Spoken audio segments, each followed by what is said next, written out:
if they are not with their families. We get them and rehabilitate them instead of leaving them to suffer in the world. This is Wildlife Warriors, and I'm Paula Kahumbu.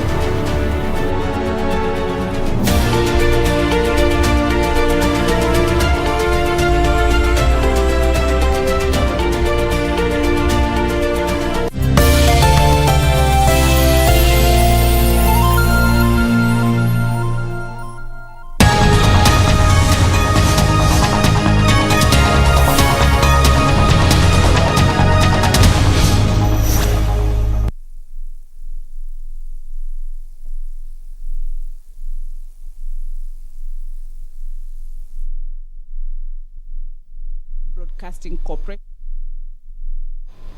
This morning of the 2nd of December 2021, the members of the Senate will be picking up on a debate that they have been working on from the 1st of December, that is on Wednesday, on the debate of the President's address to Parliament that was done on the 30th of November 2021.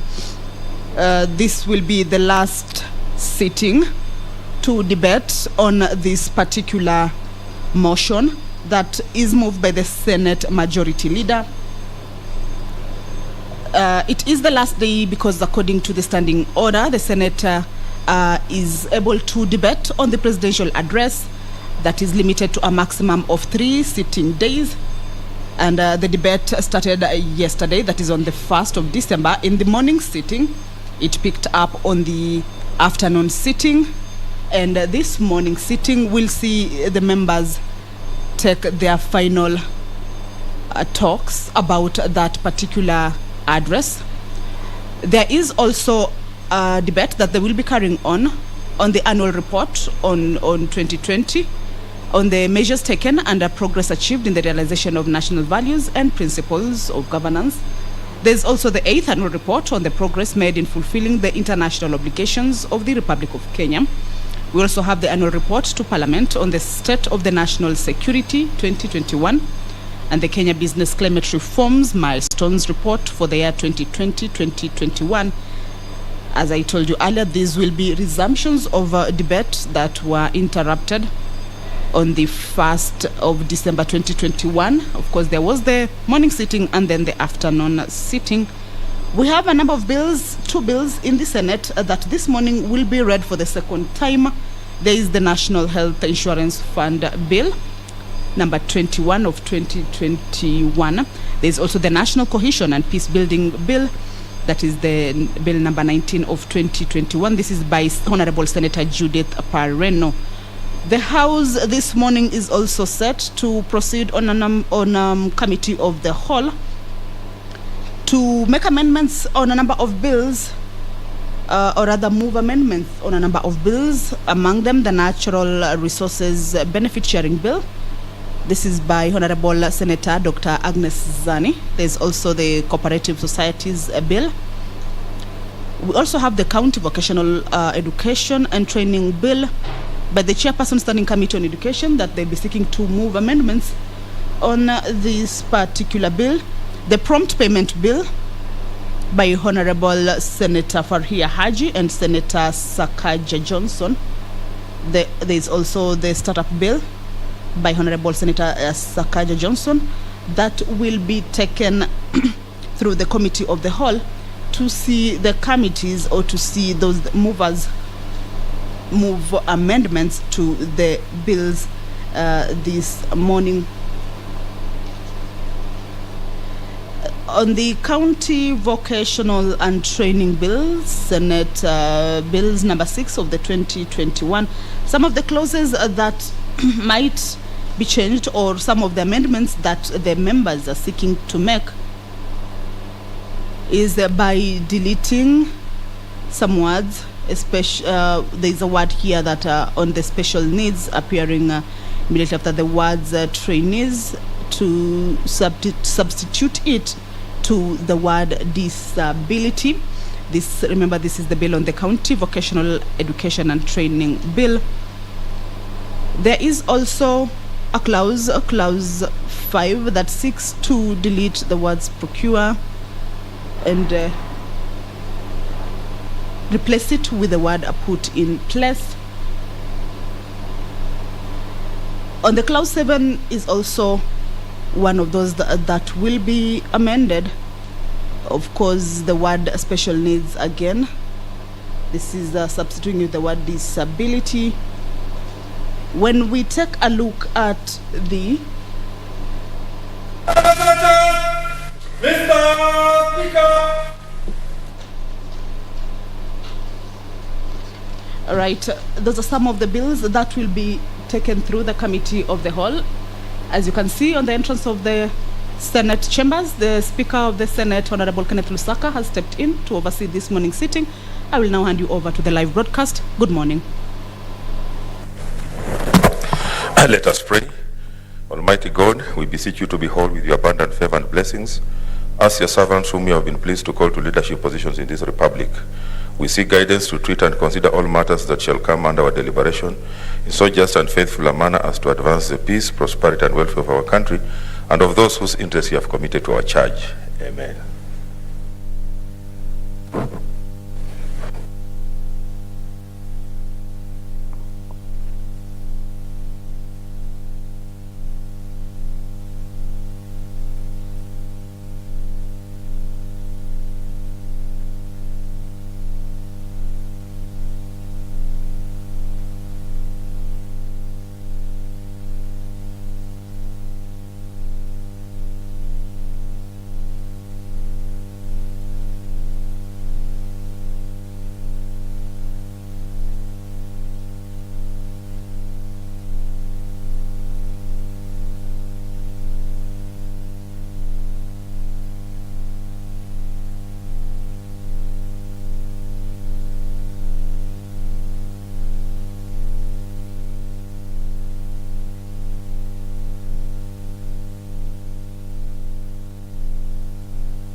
Order number 1, administration of oath. Order number 2, communication from the chair. Order number 3, messages.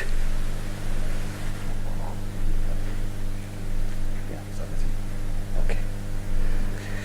Order number 4, petitions.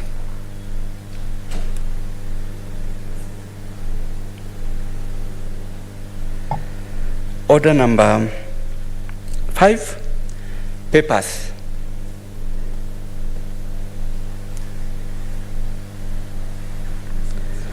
Order number 6, notices of motion.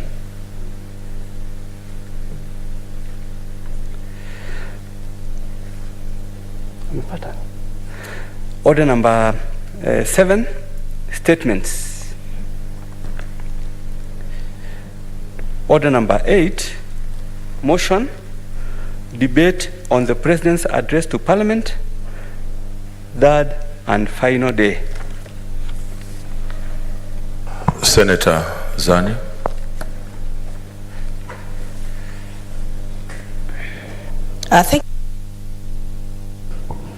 Thank you very much, Mr. Speaker, for giving me this opportunity so that I too can add thanks of the Senate to recorded for the exposition of public policy contained in the address of His Excellency the President, delivered on Tuesday, 30th November, and further that the Senate notes the following reports. Mr. Speaker, let me just start by thanking His Excellency the President for executing his constitutional mandate in giving this report, I think, which is very, very critical. We all listened to that report that covered various areas of importance because really, Mr. Speaker, all areas were touched on, right from the economic, the social, the cultural, the historical, and really just giving a progression of the issues that have come up, most recent of which has been the issue of COVID-19 pandemic, and how we have been able to handle it. Mr. Speaker, this is a problem that applied or touched the whole world indeed, and it brought out the resilience of Kenyans and indeed the need to be able to quickly pick up our situation in our pieces and be able to progress and soar ourselves to greater heights. So we listened to the 8th set of the address of the nation that was given by the Excellency, but also received various reports that were very key. The 8th annual report 2020 on the measures taken and progress achieved in the realization of national values and principles of governance.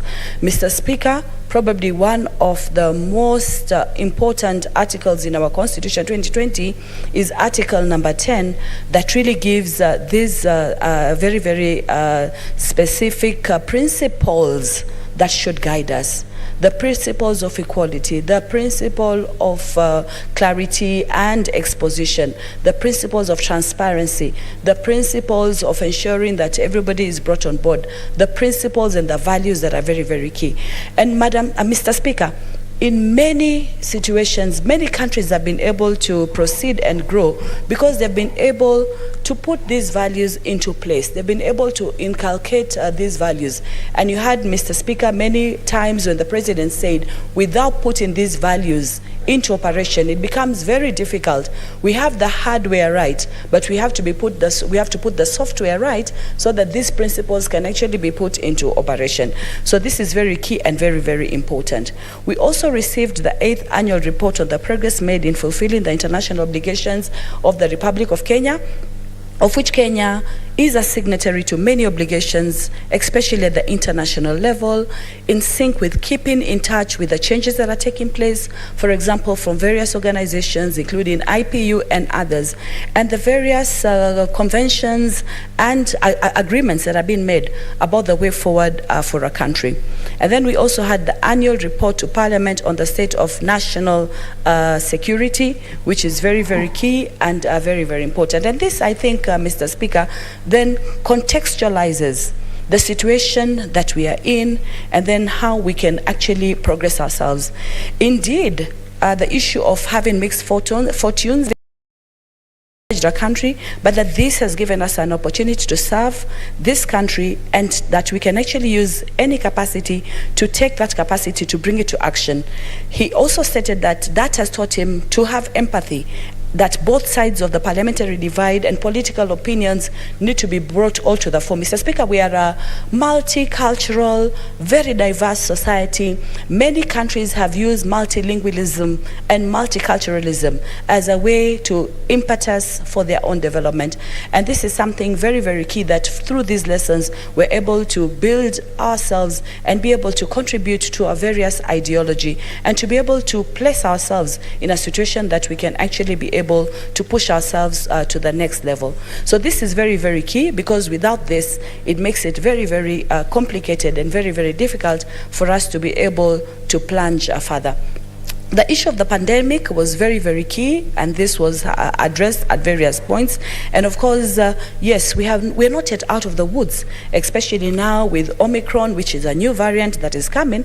But I think even when we went for the KEPSA conference, Mr. Speaker, we got a chance to again expound on how innovative people were, how innovative Kenyans were, how resilient Kenyans were, and especially when it comes to issues of cash transfers that were given to various members Kenyans, the issue of innovation, the company in Kilifi that was able to begin to make syringes, and many other innovations that came up. Mr. Speaker, within this particular Senate, we were able to also come up with our own COVID-19 response committee that really made very many recommendations. We got engaged, we engaged with the various stakeholders, just trying to find ways and means. And I remember we came out with lots of financial, social, cultural impetus. And we even looked at the issue of GBV, for example. That was something that was coming out as a result of some of the homes being constrained within a pattern of space,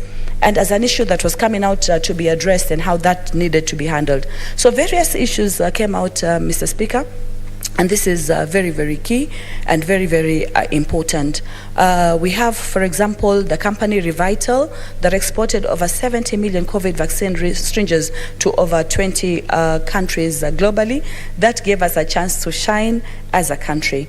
And that made us be able to really find a way to fill the stopgap by coming up with almost 2 billion syringes a year, and these were able to be infused within the country and to be used. In fact, Mr. Speaker, it became clear that that was the one article or one important component that needed to be sorted, and they were able to sort out almost immediately. Another company, also Hela, a global apparel marketing company, also was able to come into the fore. They had a strategy of producing clothes. Mr. Speaker, you'll remember when we first saw the PPEs, the masks we got used to pretty quickly. The PPEs at the beginning were even scary. You remember the first instances when COVID began and you find people with PPE, but quickly we began to realize. And quickly the issue of PPEs and producing these, especially locally, became very, very important. We have Hela, which is a global apparel making company, which was able to bring this onto the fore. We have, for example, also with a collaboration with the WHO, the requirements of face masks, and these were able to be increased over time. So through the disaster, we actually were able to have opportunities to be able to further look at the issue of COVID-19 and some of the issues that we could actually bring to the fore to begin to continue to address this issue. It helps us, therefore, to open up our economy, to save our economy, and to be able to proceed with this particular issue in a very, very logical way, in a very, very informative way. And the Ministry of Education, and here really just to appreciate that there was no information lacuna. Right from the beginning, there were press statements being made from time to time indicating what is expected, how the rates for infection were going, what to be avoided, the issue of face masks, the issue of curfews, which initially were difficult, but now looking back, probably that was one of the actions that saved this country, because through the curfews, people were able to contain, be in the right places at the right time. And I think this was also added by His Excellency the President, that despite the curfew now having been removed, we're not yet still out of the woods. So really just practicing those good practices that are needed, using sanitizer, using face masks, and using all this as part of something which is very, very needed and very, very interesting. Again, Mr. Speaker, there was the issue of the first stimulus package, which was announced that they gave interventions that really added into taxes. For example, 176 billion that was given by the Exchequer, and various tax measures were put into place. The immediate reduction of VAT, for example, from 16% to 14%, 100% tax relief, reduction of pay as you earn from 30 to 25%, therefore reducing the load of expectations of taxes from Kenyans, the lowering of cash reserve ratio, that is from 4.25% to 5.22%. The Central Bank of Kenya also provided flexibility to banks with regard to requirement and loan application. Some loans were readjusted so that people would be able to cope and people would be able to address all this. There was also a temporary suspension of listing from credit reference bureaus. So this, and among others, really just gave the financial aspect of things that were read out by His Excellency the President in terms of really how to address and how the financial issues were put into place. One of the issues that has come as a result of this, and we've seen it being advertised everywhere, is Buy Kenya, Build Kenya, just as a policy. And this is one way that even through manufacturing and as we continue to industrialize, very, very important, when you leave the country and when you travel around, you find so many of our items in Kenya, be it coffee, be it tea, be it the leso now, be it the kitenge, be it the kiondo, they're out there. And the other time, Mr. Speaker, we talked about the need to patent this, but more important, the need to be able to identify with this. And for a long time, many people, especially in the textile area, in many programs, have been saying, let us produce what is ours, let us be able to market it, let us be able to use it effectively. But more important, even when it comes to tourist packages, then we need to be able to do that. And in this report, this program also then increased gainful engagement or employment to over 750,000 youths who were engaged in improvements on environment, on hygiene, on various issues that are very, very key. Mr. Speaker, one of the issues that have ravaged this country and other developing countries, as we know, is the issue of unemployment, the need for our young Kenyans to be able to be gainfully employed. And through this particular initiative of Buy Kenya, Build Kenya, that is one way that we can actually increase employment over time and keep everybody in tows. The other, which is very, very critical, Mr. Speaker, is the whole sector of enterprises. May they be small, may they be medium, micro enterprises, and infusing into the businesses money to enable them to be able to grow. We are an industrializing country, we're not there yet, but through efforts that are made in terms of this sector, then we're able to really grow. In fact, Mr. Speaker, the bulk of Jua Kali is actually the SME, and for most of the SME, what they need is an injection of money that needs to be put into place.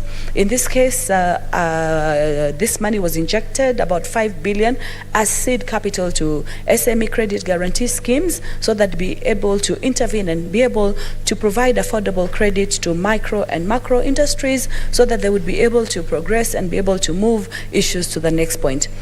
Another issue that was touched on, Mr. Speaker, is the issue of universal health coverage. And today on our order paper, we have in place for us to look at the National Health Insurance Fund Amendment, which we'll be looking at later on, which really again addresses the whole issue of how do you bring the health concerns of our society into consideration. Mr. Speaker, you will know that health for a long time has not been affordable for everybody. We were also highlighted too about the Linda Mama initiative that has come, very, very noble, because we know as a population we're almost now moving, the projection that has been given is for 2031, 60 million Kenyans. These are young people who will be born, they need to be nurtured, they need to be taken care of. So an initiative that looks as how to put these health concerns into place becomes very, very critical, so that at the end of the day, that universal health coverage, Mr. Speaker, scholars over time have put the comparison and the correlation between development, infrastructure, industrialization, and health concerns. Any inequality, be it health, be it education, then creates a lacuna for that particular development. So specifically with the universal health coverage, that gives us a chance to be able to move forward. And the administration prioritized 3 billion for the supply of farm inputs. And this specifically was towards to ensure that, for example, the small-scale farmers are able to raise better produce, and through that, they'd be able to be part of this universal health coverage, which becomes very, very critical and very, very important. And by putting the health coverage into place, and now even as we look at the amendment, by making sure that through some sort of coverage where people can give some money, they can be covered through an insurance cover, that becomes very, very important for us. Mr. Speaker, tourism was another sixth area which was targeted for stimulus program, and this helped to jumpstart this important sector and put players, and was able to actually ensure that the stimulus program in tourism allows for tourism to continue to progress, especially during the COVID time. Mr. Speaker, especially at the coast, and I remember the CS Honorable Balala sometime came up with a domestic cover and policy that allows for domestic tourism, and I think that has changed completely. So through such impetus programs, and through being able to have a tourism sector that is flourishing, that is able to really expand, that became very, very critical. So as much as we move to domestic tourism, we're also interested in international tourism, but this has helped cushioned, and many hotels have been able to stay afloat because of such stimulus targeted programs that were able to add. A total of 2 billion was applied towards renovation of these facilities and restructuring the businesses.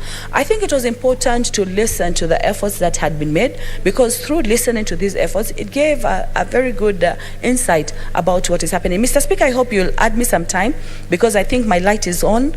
Kindly could you invoke standing order number 1, just to allow me to cover a little bit of more area. How many minutes?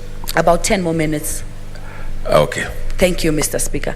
So when it comes to, for example, tourism, that is very, very critical. And then the other issue, and Mr. Speaker, this has really been an issue across the board, the issue of climate change.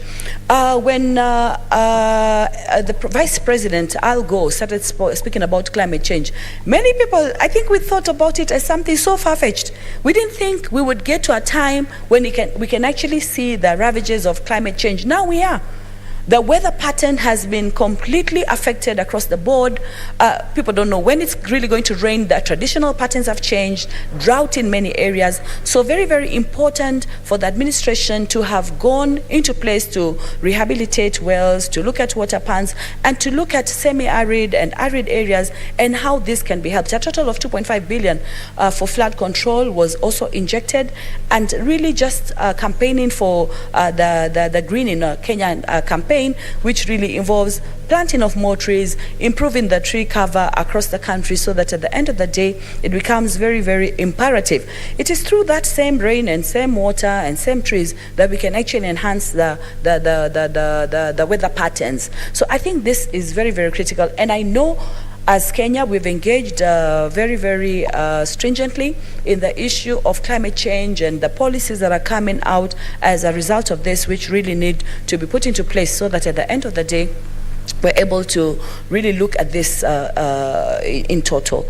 The GDP, as we know, is always a driver. This is very, very key and very, very important. The gross domestic product of a country are recording an increase of 10.1%. I listened to Senator Were as she was making her submissions.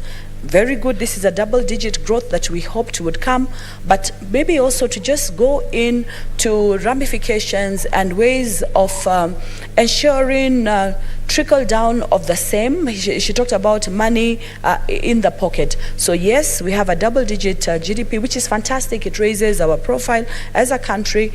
But somewhere along the line, probably the growth of these middle and small micro and macro enterprises would help in the long run to get us to a place where this economy can grow and be felt more and more within the households, within the various sectors, so that at the end of the day, this trajectory can actually be across the board. And then again, we have the third stimulus package, which focused on key productive and service sectors right across the board: agriculture, health, education, drought response policy, all these really addressing the key issues and the projection for this, the first term intervention, the second term intervention, for example, into the sugar sector, which again is a sector really relied on in Western Kenya, very, very important. The third intervention on coffee. And Mr. Speaker, you'll realize that over time, we're trying as much as possible to really take it to the agricultural sector, because 80% of our income, and this is what is driving the GDP, is through agriculture. So we need to take care of the livestock sector. We need to be able to take care of the various coffee sectors.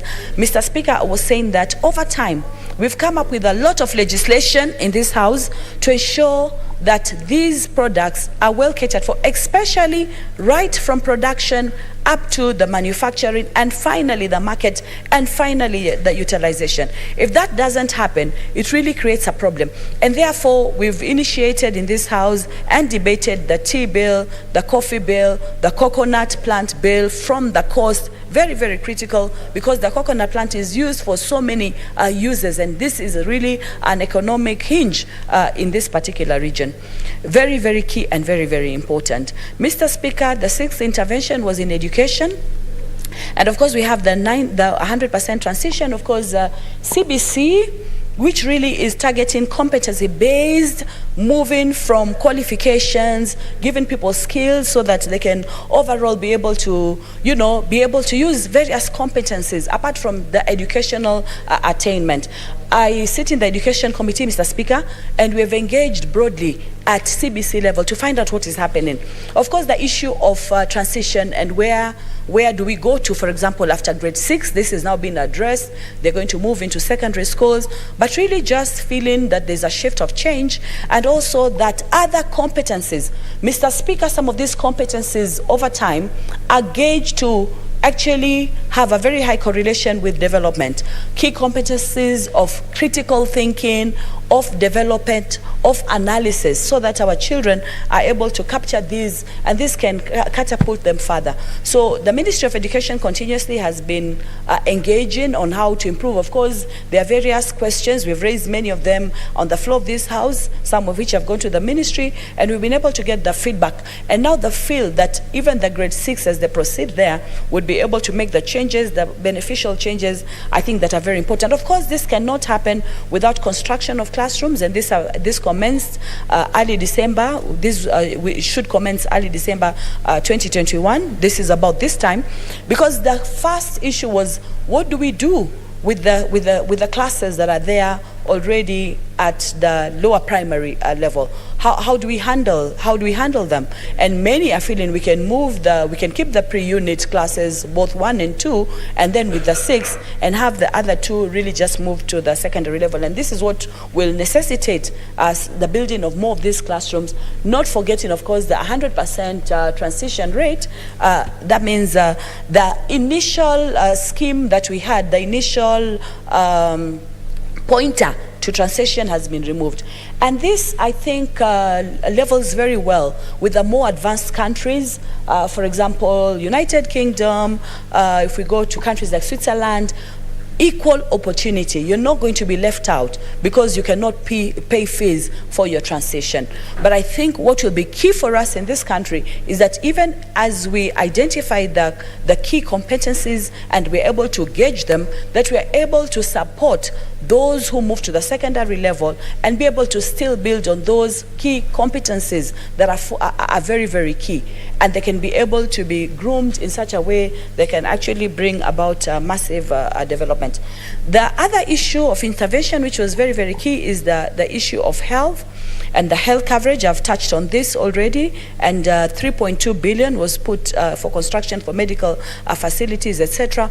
The need to be able to really ensure that people have better health. The 8th intervention was the sanitation program, and this was very, very key as well.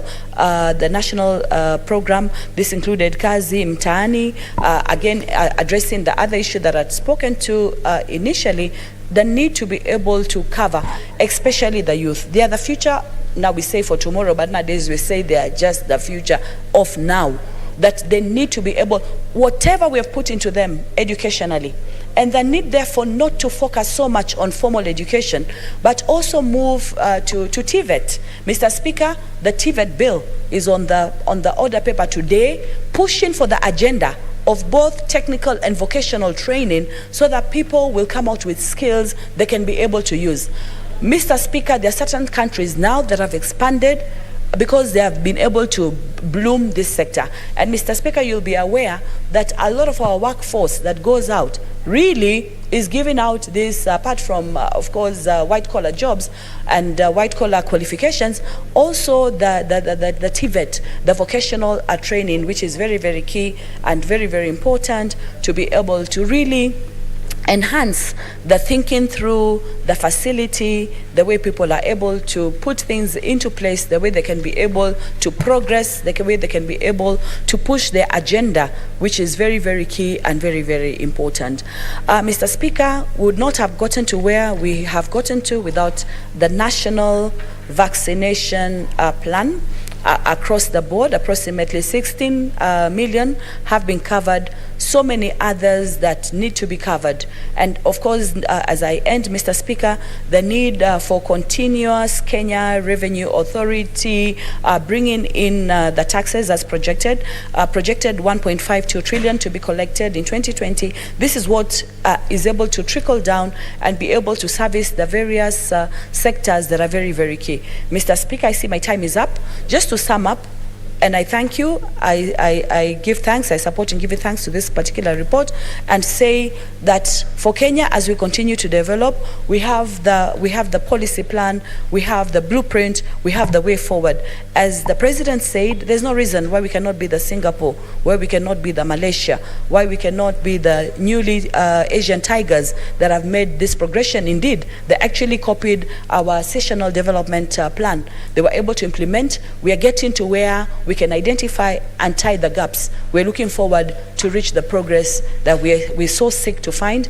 And even as we admire where the Asian tigers are, we are also moving as a country to get there. I thank you, Mr. Speaker. Senator Amos Wako.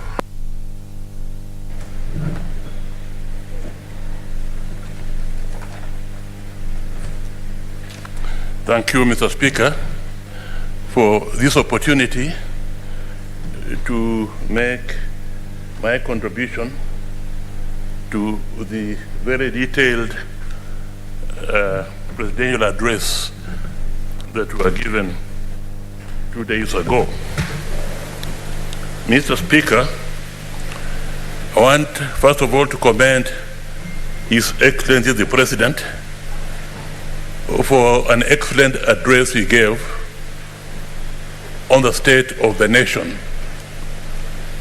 He gave a very detailed brief on what his government has done really in the past 8 years.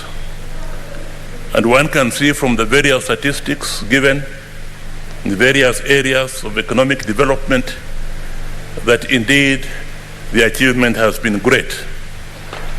Mr. Speaker, sir, has been great to the extent that the GDP has multiplied by a factor of 2+, from 4.74 trillion Kenya shillings to 11 trillion Kenya shillings, to the extent where we are now the 6th wealthiest nation in Africa. We were 12 before the president took over. That's really an achievement.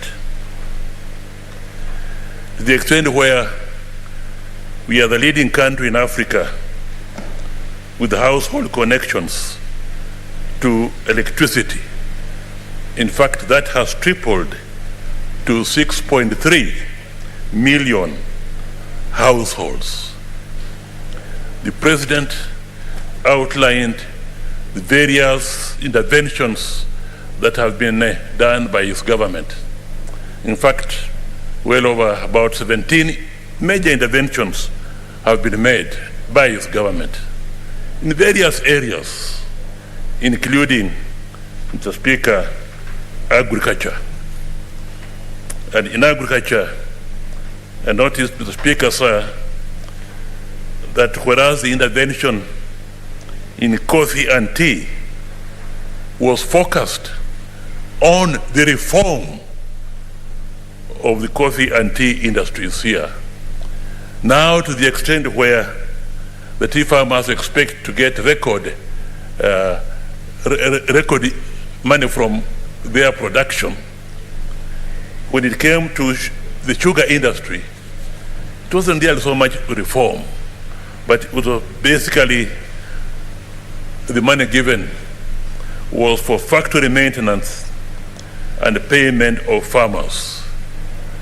And I do hope that moving forward, the next government, the remaining period of the Uhuru government to the next government, they will focus more and appropriately to the reform of the sugar industry, on whose life depends many in the Western Kenya and also in the coastal regions. Mr. Speaker, sir. Of course, these major developments have come at a cost, particularly when you also look at the developments in the infrastructure. And here, Mr. Speaker, sir, I do believe that when it comes to infrastructure, the Uhuru government would be seen to have been a major government which contributed in a very transformative way to the infrastructure. The railway was built at the turn of the other century, and now we have, under Uhuru government, the SGR and so on. Mr. Speaker, sir, this has also been at a cost, and that's why one can say that the foreign debt, which is very, very high, which has also reached record levels, is a problem that has to be dealt with. I would have liked to know or to hear a bit more on what the Uhuru government is proposing or is doing to reduce the foreign debt structure. And therefore, and I would like to hear more from my various presidential candidates, what they'll be doing to reduce the foreign debt. Mr. Speaker, sir, the President also mentioned some very good examples on how some county governments have really made use of the little that they have had. And he highlighted, Mr. Speaker, sir, Makueni and Kajiado particularly. Makueni for the universal health care insurance known as Makueni Care, and also for starting mango processing, where mango from 5 shillings is now, the farmers are now getting 15 shillings. So, Speaker, sir, these examples of Makueni and Kajiado, these are examples which you want to see in every county in this country. The county governments should not just be there to receive the little they receive from the national government, but should be proactive in ensuring that within their own counties there is enough development, not only in agriculture but in other areas, so that their internally raised revenue can even beat what they get from the national government, and that can lead to greater development of the county. And if all counties did that, to the greater development of the country as a whole. I would like the county governments to emulate the examples given by Makueni and also by Kajiado. I think he also referred to Kajiado, which came with a novel way of distributing food to the hungry, called the Riziki system. Mr. Speaker, sir. Mr. Speaker, sir, if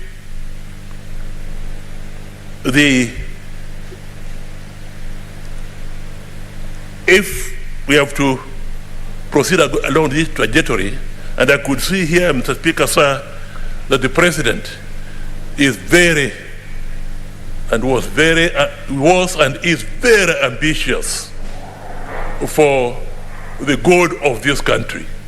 And he has engaged in very many programs to accelerate growth.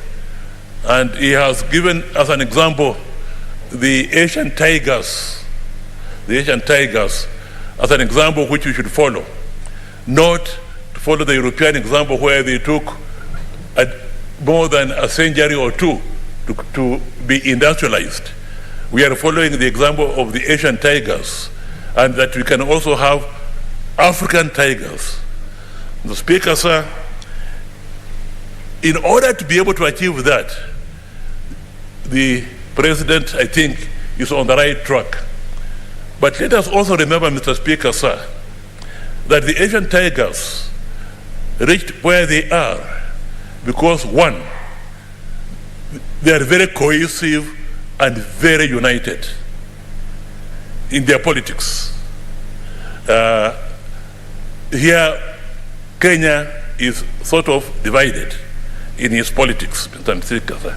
But most critically, Mr. Speaker, sir, they also did not tolerate corruption right from the very beginning.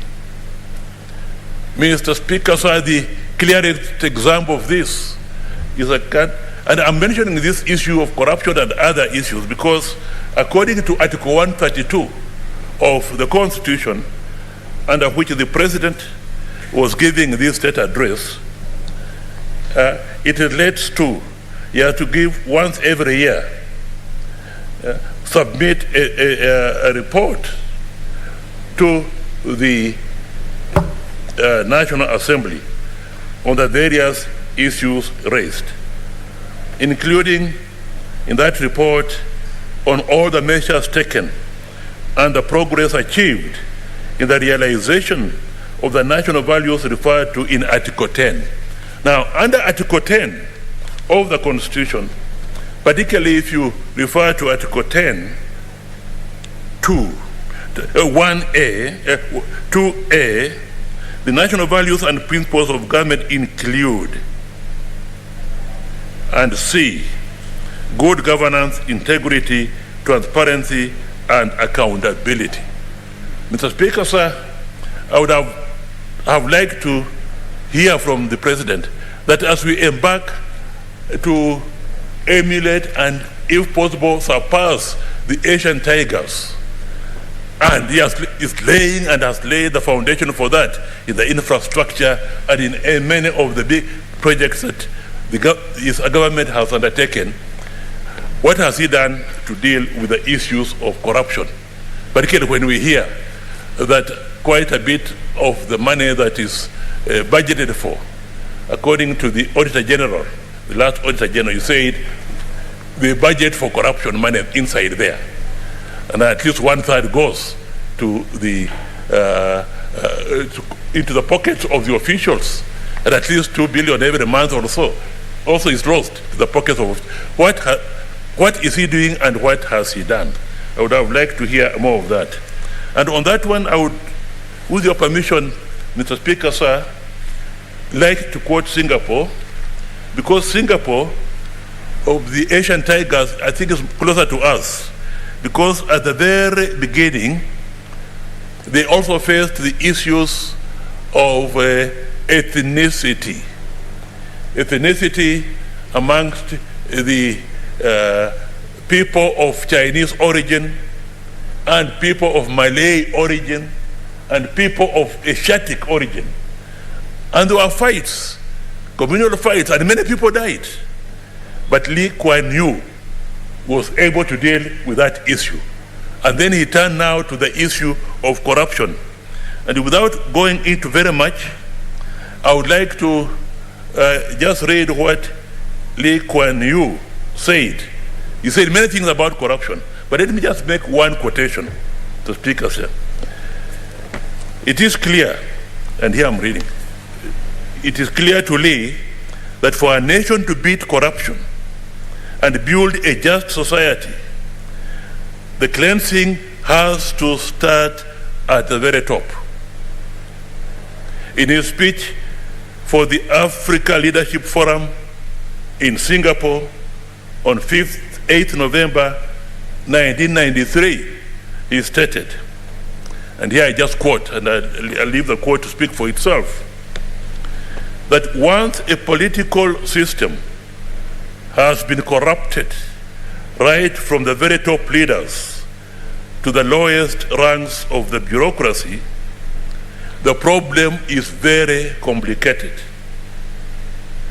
The cleansing and disinfecting has to start from the top and go downwards in a thorough and systematic way. It is a long and laborious process that can be carried out only by a very strong group of leaders with the strength and moral authority derived from unquestionable integrity.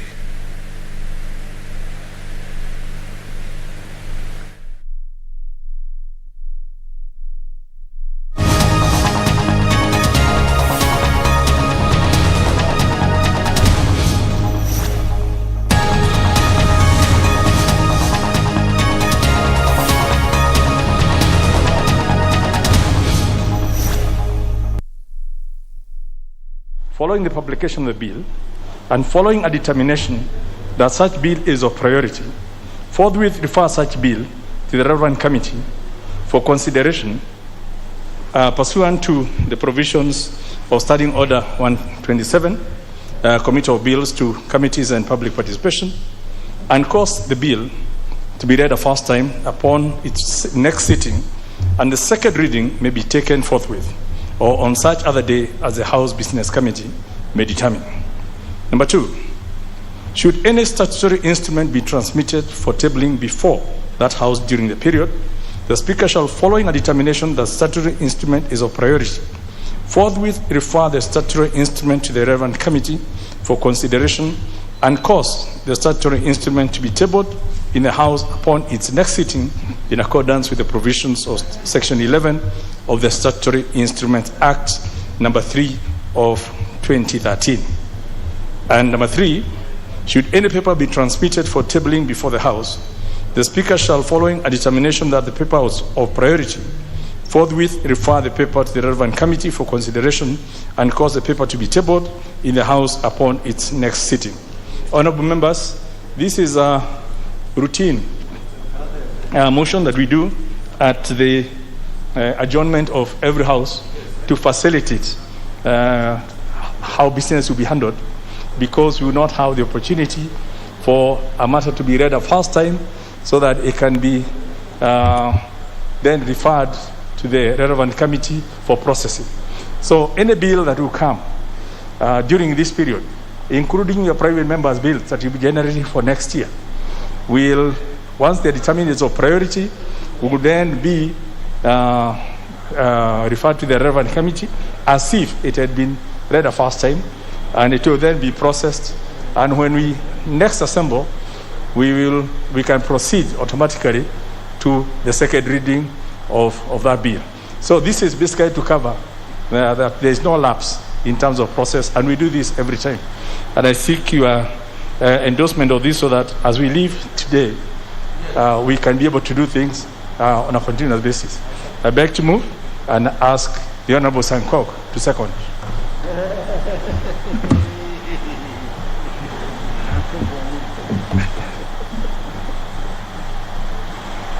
Thank you very much, Honorable Speaker, and I beg to second. Honorable members, this is a procedural motion. I propose the question that notwithstanding the provisions of standing orders 120, 122, and 126 relating to publication, procedure upon publication, and first reading of bills, and standing order 210-2 relating to the tabling of statutory instruments, this House orders that during the long recess of the 5th session, 3rd December 2021 to 24th January 2022, 1.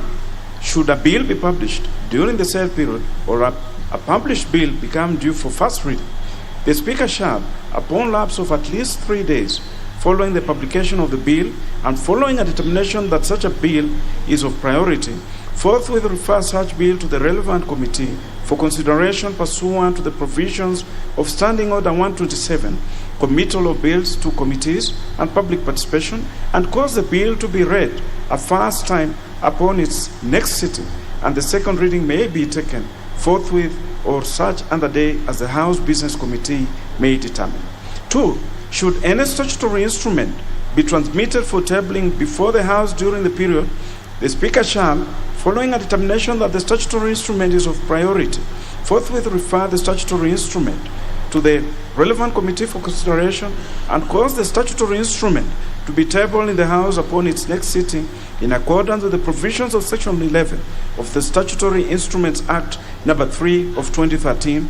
And 3. Should any paper be transmitted for tabling before the House, the Speaker shall, following a determination that that paper is of priority, forthwith refer the paper to the relevant committee for consideration and cause the paper to be tabled in the House upon its next sitting.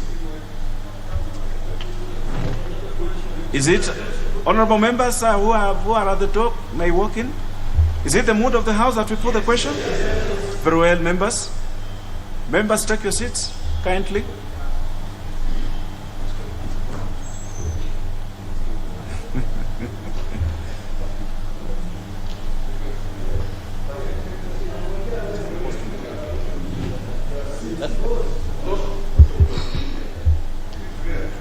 Honorable members, I put the question that notwithstanding the provisions of Standing Orders 120, 122, and 126 relating to publication, procedure upon publication, and first reading of bills, and Standing Order 210-2 relating to the tabling of statutory instruments, this House orders that the long recess of the 5th session, 3rd December 2021 to 24th January 2022, Roman 1, should a bill be published during the said period, or a published bill become due for first reading, the Speaker shall, upon lapse of at least 3 days following the publication of the bill and following a determination that such a bill is of priority, forthwith refer such bill to the relevant committee for consideration pursuant to the provisions of Standing Order 127, committal of bills to committees and public participation, and cause the bill to be read a first time upon its next sitting, and the second reading may be taken forthwith or on such day as the House Business Committee may determine. Roman 2, should any statutory instrument be transmitted for tabling before the House during the period, the Speaker shall, following a determination that the statutory instrument is of priority, forthwith refer the statutory instrument to the relevant committee for consideration and cause the statutory instrument to be tabled in the House upon its next sitting in accordance with the provisions of Section 11 of the Statutory Instruments Act number 3 of 2013. And Roman 3, should any paper be transmitted for tabling before the House, the Speaker shall, following a determination that the paper is of priority, forthwith refer the paper to the relevant committee for consideration and cause the paper to be tabled in the House upon its next sitting. Will as members of that opinion say aye? Aye. Will as members of a contrary opinion say nay? The ayes have it. So, honorable members, so for the convenience of the House, we shall resume from number 4, where the Honorable Sankok was had the floor. The Honorable Sankok, proceed to comment on the petitions. Yes, thank you very much, Honorable Speaker. I was commenting on the petition that you read on behalf of the petitioners on the issue of insecurity in Laikipia. Honorable Speaker, and I had brought an adjournment motion on the same. Honorable Speaker, it is high time that this House pronounce itself on the issue of insecurity in Laikipia, because our people are dying, Honorable Speaker. We must safeguard the lives, Honorable Speaker, and safeguard also property of those in Laikipia, Honorable Speaker. Honorable Speaker, the Interior CS was on record in this House claiming that there is 15,000 acres owned by the Deputy President, William Samoei Arap Ruto. Honorable Speaker, and the Deputy President denied ownership of that land. And I had asked question, Honorable Speaker, on the same. And the Chairperson of Interior is here. And on 3 occasions, I've been called to come from Narok. And when I come, my question is not answered, Honorable Speaker. It has been kept on being postponed. And I think also, Honorable Speaker, you should also pronounce yourself so that I be answered my question, whether the 15,000 acres of land the CS for Interior claim under the Hansard that is owned by the Deputy President, and the Deputy President have gone ahead and said, because of insecurity in Laikipia, I have donated that land to the resident of Laikipia, so that we know the truth, Honorable Speaker, so that we don't give false accusation, because we can allow people to lie in the streets, but to lie on the Hansard is totally unacceptable from anybody. Honorable Speaker, I support.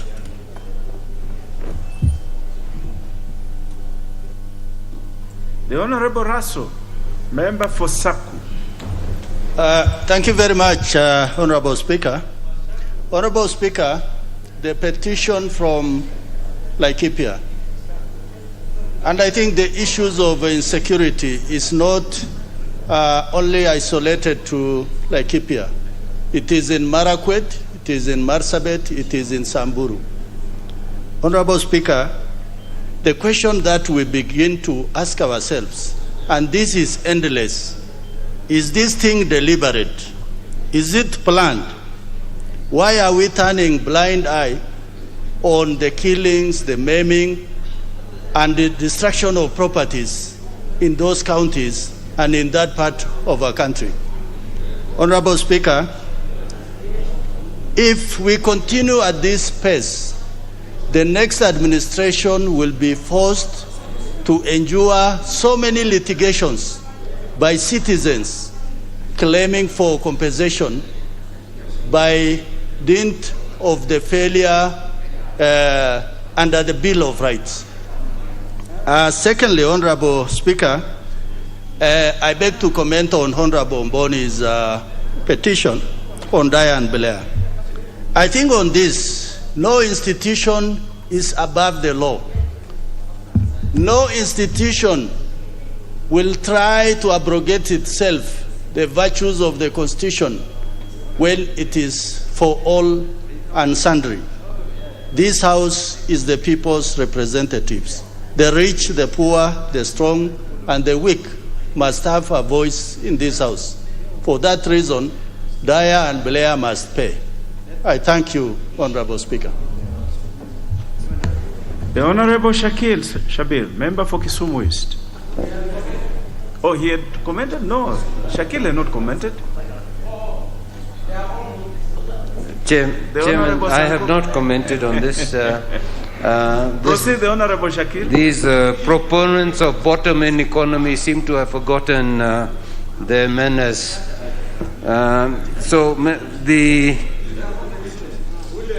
My comment, Honorable Speaker, relates also to the fact that this illegal action that's taking place where people are being just shot on sight. I last week buried one officer from the administrative police of the police unit, who was my constituent, who was shot in Laikipia as a result of this insecurity. This insecurity, Honorable Speaker, must be brought to an end. It is born on the fact of land and grazing rights. Honorable Speaker, before the colonialists came and made that the White Highlands and left it for a select few, this was grazing land for the Maasai and the other pastoralists. No person who wishes to live in harmony with his neighbors should be able to cause such harm to the neighbors. Not very long ago, a rancher shot another so-called trespasser who said was poaching. This type of attitude is neocolonialism in a different way. Nowadays, most of the landowners in that area, Laikipia, are still the elite, are still the neocolonists. They may not be white. Many of them are Kenyans, natives, what we call black from the outside but white from the inside. They must now start to realize that those thousands of acres that they have got is Kenyan land. The decision to re-establish an order in Laikipia is necessary. The country where my great-grandfather came from, in India, no one person, whether he is the Prime Minister, the President, whoever, is allowed to own more than 100 or 200 acres, full stop, him and his family. Yet in this country, families are owning, people are owning tens and twenties and hundreds of thousands of acres. Yet the community which is already there has been marginalized, has been tortured, the animals have been killed, and as a result of all this, they are now foreigners in their own land. Honorable Speaker, sir, I speak for the Maasai, not being a Maasai, but being an adopted member of that community. It is no longer acceptable that the territories that were used by the pastoralists, whether they were the Maasai, the Samburu, the others, even the northern Kenyans, should be taken and they're deprived just by a title deed. The title deed was actually defined by the British under the Norman conquest, and that has been, we have borne some of the problems of that. The sooner, Honorable Speaker, the sooner we can have the land that is community land to be property of the government, the better it is. The property of the community, the better it is. Thank you very much, Honorable Speaker. And finally, on the comments, the Honorable Kalasinga, Majimbo member for Kapchai. Yeah, thank you very much, Mr. Speaker. Mr. Speaker, security is everything. Security, Mr. Speaker, allows a country to produce and sell and make money, and the country will develop.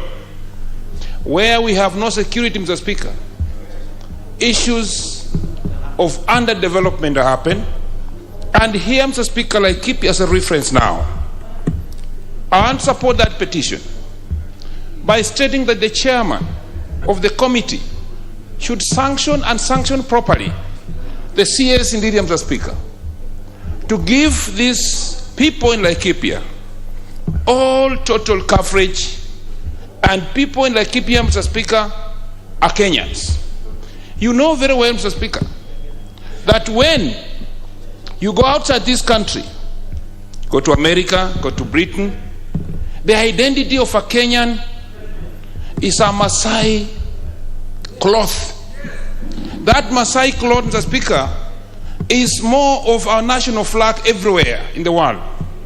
When those tourists or people come to this country and want to see how this Maasai stays, Mr. Speaker, and find that they are not secure, it looks like the whole country, Mr. Speaker, will be portraying the same image.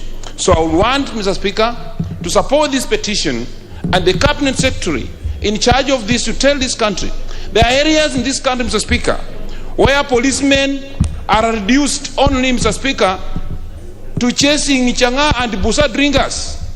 Let these policemen, Mr. Speaker, be grouped up and go to bring peace in this region. Finally, Mr. Speaker, on the first petition, 19 million shillings, Mr. Speaker. It's not a sum of change. It's not a change to keep, Mr. Speaker. They must look at the shares poorly, fraudulently transferred, and that owner of the money, Mr. Speaker, be compensated and compensated with the interest. Thank you, Mr. Speaker, and with the people of Kabuchai, myself, we support the petitions. Thank you, Mr. Speaker. Very well. The petition by the Honorable Mboni stands committed to the Departmental Committee on Finance and Planning, and the other one stands committed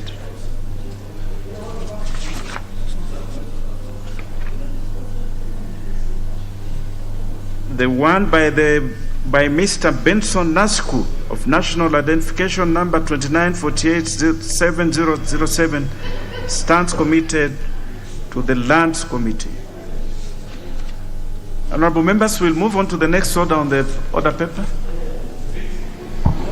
Order number 5, papers. Leader of Majority. Yes, there are papers to be laid by the Chair of Finance, but I don't see her in the House. Yes, Honorable Speaker. Speaker. The Leader of Majority will be able to inform them. Yes, the Chair of Finance has talked to me. She's actually waiting to sign to the report which is being collated because it's relevant for discussion this afternoon. And she's asked that you give guidance on whether she can table the report in the course of the proceedings this morning. She'll be, and I also would appreciate that situation so that members can be able to interact with the report as we debate on the proceeds of crime and anti-money laundering amendments this afternoon. So, Honorable Speaker, I beg your indulgence and ask that you guide that she can table whenever it's approved by the Speaker for tabling. Very well. I direct that the reports by the Chair for Finance and Planning Committee may be tabled in the course of proceedings this morning when they are ready. We understand the kind of pressure and timelines that we are working with. So those directions are allowed, are given, and when she's ready, she will be able to table. Next business. Order number 6, notices of motion.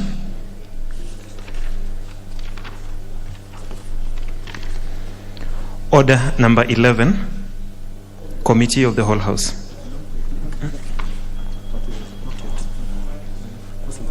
Not yet. Not yet. Questions and statements. Sorry. Order number 7, questions and statements. Yes, we have many questions. Members are interested in raising matters that affect their constituents. We cannot ignore that. So, the first question is by the Honorable Musimba, MP for Kibwezi West, who has requested that his question be deferred. So it is accordingly deferred. The second one is by the Honorable Charles Njagua, member for Starehe. The Honorable Charles Njagua.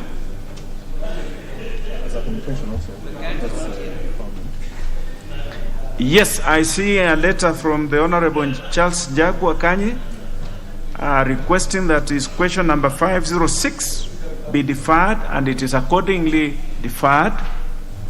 The next one is question number 508 by the Honorable Danson Mwashako, member for Undanyi, who I see in the House. Proceed, the Honorable Mwashako.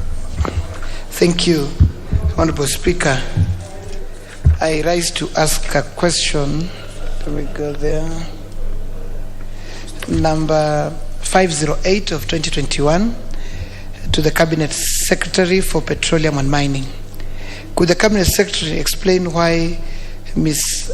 MS Samruda Resources Kenya Limited, an iron ore mining investor in Kishushe location, Undanyi constituency, has been operating for the past 4 years without remitting to the community the mandatory 1% of total revenue collected, contrary to the provision of the Mining Act of 2016 and the Mining Regulations 2017. 2, could the Cabinet Secretary provide the computation of the said revenue and indicate the total amount owed to Kishushe community for the year 2018, 2019, 2020, and 2021, with particular reference to the letter dated 13 September 2021 by the firm to the Ministry on the matter. 3, could the Cabinet Secretary explain why the firm has declined to acknowledge the Community Development Agreement Committee, that is a CDSC, and to facilitate its meeting as required by the law? Lastly, could the Cabinet Secretary clarify whether the firm has a valid mining license to carry out mining activities in Kishushe location? And if so, what is the Ministry's position regarding the request for transfer of mining rights from Wanjala Mining Company Limited to Samruda Resources Kenya Limited? Thank you, Honorable Speaker. That question will be replied before the Departmental Committee on Environment and Natural Resources. The next one is by the Honorable Dr. Irene Kasalu, member for Kitui County. Thank you, Mr. Speaker. I rise to ask question number 512, number 513 of 2021 to the Cabinet Secretary for Sports, Culture and Arts. Number 1, what is the status of sporting facility in the country and particularly those in Kitui County? Number 2, what measures are the ministry put in place to improve sporting facilities in the country to international standards? Number 3, what steps has the ministry put in place to boost the morale of Kenyan athletics? Thank you, Mr. Speaker. That question will be replied before the Departmental Committee on Sports, Culture and Tourism. The next one is by the Honorable Daniel Rono, member for Keio South. I saw the Honorable Daniel Rono in the House.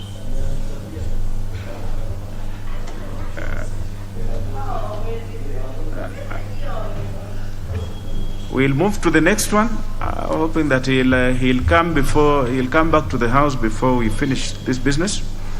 The next question is by the Honorable Daniel Muliungi, member for Mwingi Central, who has requested the Honorable Dr. Kasalu to ask this question on his behalf. The Honorable Gideon Muliungi. Thank you, Mr. Speaker. I raise to ask question 523 of 2020 on behalf of Hon. Gideon Muliungi.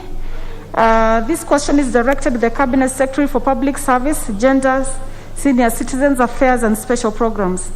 Number 1, considering that Kitui County, particularly Mwingi Central constituency, has been experiencing prolonged drought over the last 1 year.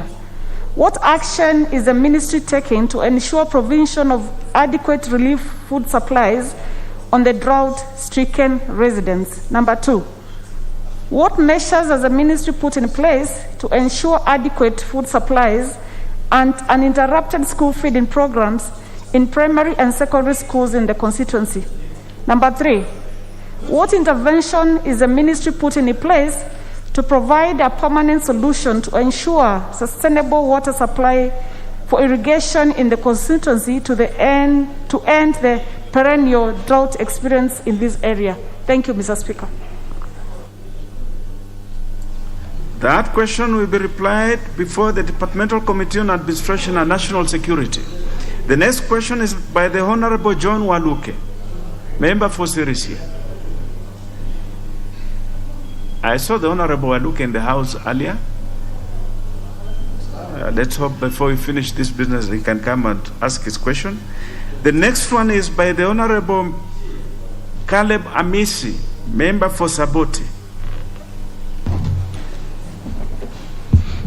Thank you, Honorable Speaker. Honorable Speaker, I rise to ask question number 528 of 2021 to the Cabinet Secretary for Labor. Number 1, could the Cabinet Secretary explain why the following companies, Ketia Supermarket, Transmart Supermarket, Ketia Wholesaler, Ketia Supermarket, Ketia Godown, Jerelam Wholesaler, GHT Turner Wholesaler, Swam Hardware, Quick Market Supermarket in Kitale Town, Trans Nzoia County, have not been complying with the provisions of the regulations of wages, general amendment order by paying its employees the stipulated minimum wages?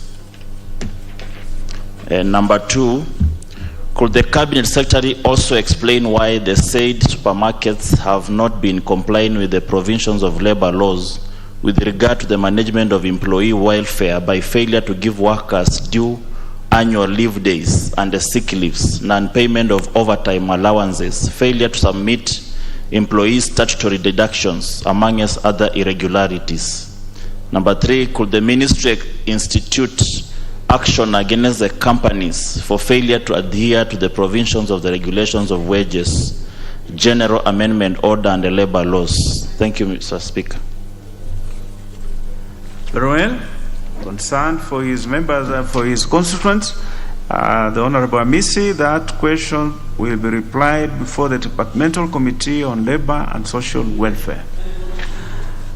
We shall revisit for a second time the questions by the Honorable John Waluke, member for Sirisia, whom I had seen earlier in the House, and the Honorable Daniel Rono, member for Keio South, whom I had earlier seen in the House. Very well. Looks like they are no longer interested in pursuing those questions. And those questions therefore stand dropped. And we move on to the next business.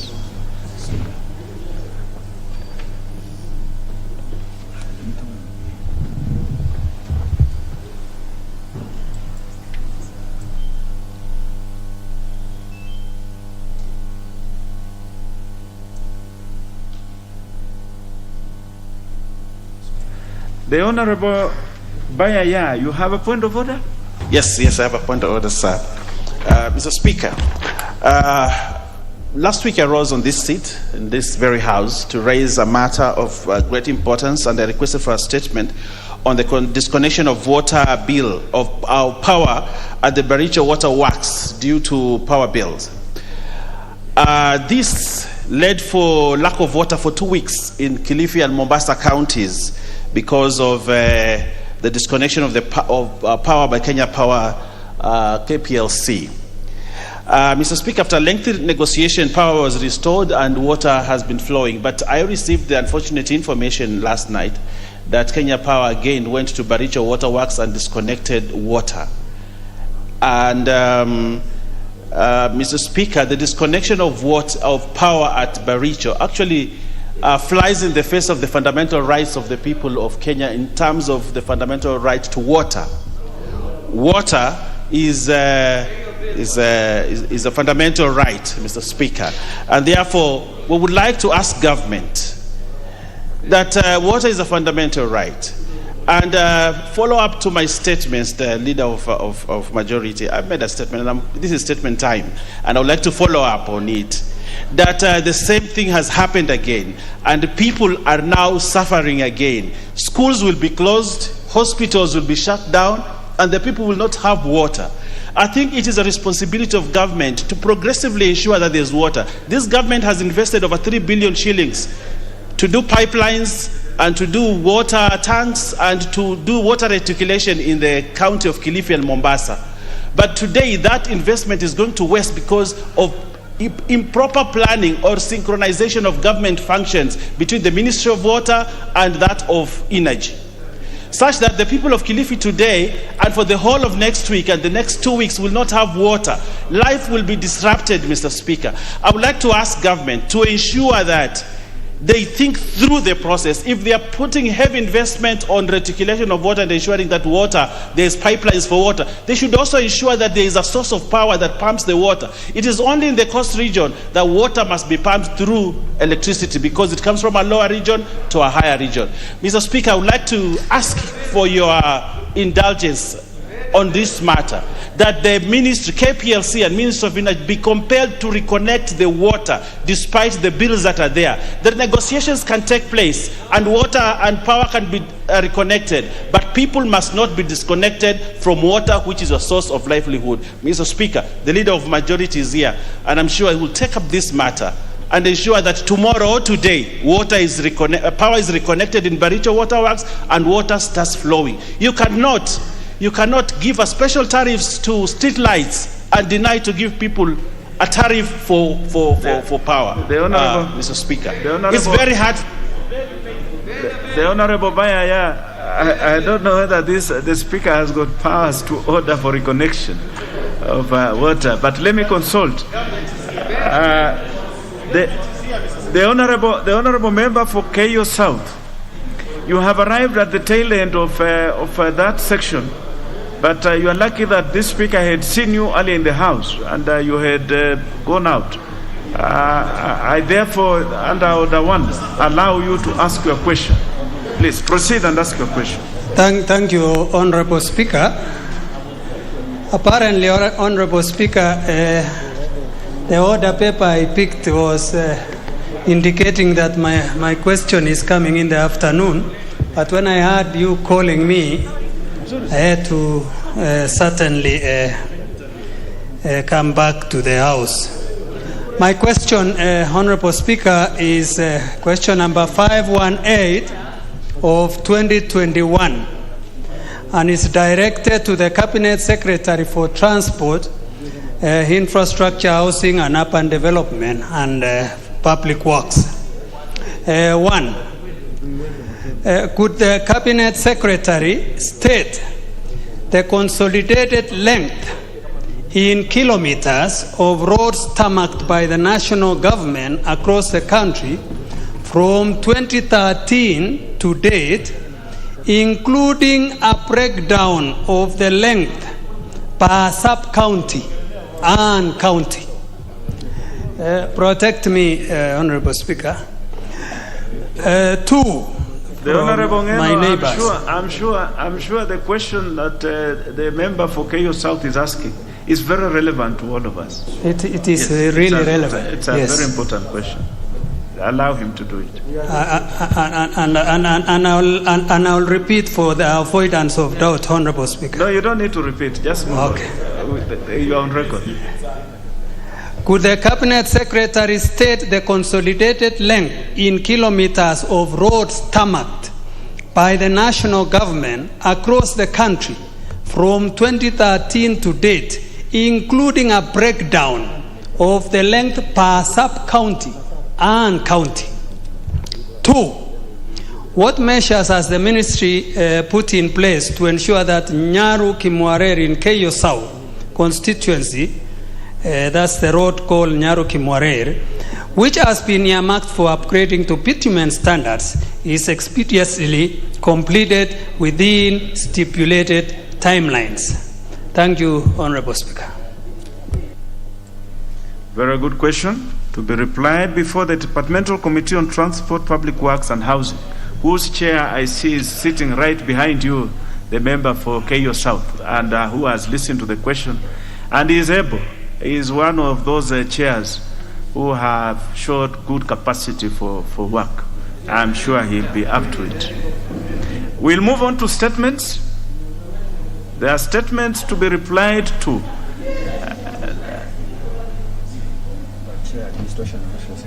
Yes, I'm informed that there are 2 statements to be replied to by the Chair on Administration and National Security. Proceed, member for Limuru. I always confuse the two. But thank you, Honorable Speaker. You'll forgive me for being partial to Larry. Larry is a baby of Limuru. Yes, but a member for Limuru. Thank you so much, Honorable Speaker. Yes. And Honorable Speaker, this is the statement regard to the land which was supposed to have, or alleged to have been set aside for a proposed Koteni Secondary School from Kondiaga prison land. And Honorable Speaker, the member for Kisumu West constituency, the Honorable John Olagwaloch, sought a statement on the reported failure by the Ministry of Interior and Coordination of National Government to set aside land for proposed Koteni Secondary School from Kodiaga prison land. In particular, the member sought to be informed on the following. The Honorable Member for Limuru, without interrupting, I'm sure that is Kotetni. Kotetni. Well, very well, proceed. This is it came as I'm reading, but let it be interpreted to be what the statement sought to be. So I'll refer then to Kotetni, as you have rightly guided. So he sought to be informed on the following. Number 1, to confirm that a decision had been made around 2011 to exercise part of Kodiaga GK prison land for the creation of a secondary school for the community. And Roman 2, if the government is aware that the creation of such a school would ease the pressure on secondary school admissions in the surrounding area and would offer places for pupils in Kodiaga GK prison primary school and Kotetni primary school and other primary schools in the vicinity. And 3, if the government is aware that the proposed secondary school would offer places not just to children of the staff of Kodiaga prison, but members of the surrounding community, which would then translate to corporate social responsibility by the Department of Correctional Services and would improve the relationship between the department and the local community. The response, Honorable Speaker, is as follows. Honorable Speaker, there are no records at the Kenya Prison Service indicating that there was a decision in 2011 to exercise part of Kondiaga GK prison land for the creation of a secondary school for the community. And that is as short as it is, Honorable Speaker, as it came, and therefore there being no decision made, or there having been no decision made in 2011, the other 2 questions were then irrelevant. I thank you, Honorable Speaker. The member for Kisumu West, the Honorable Lago Lochi. Thank you, Mr. Speaker. Mr. Speaker, I must say that the answer is not just inadequate, it's also not correct.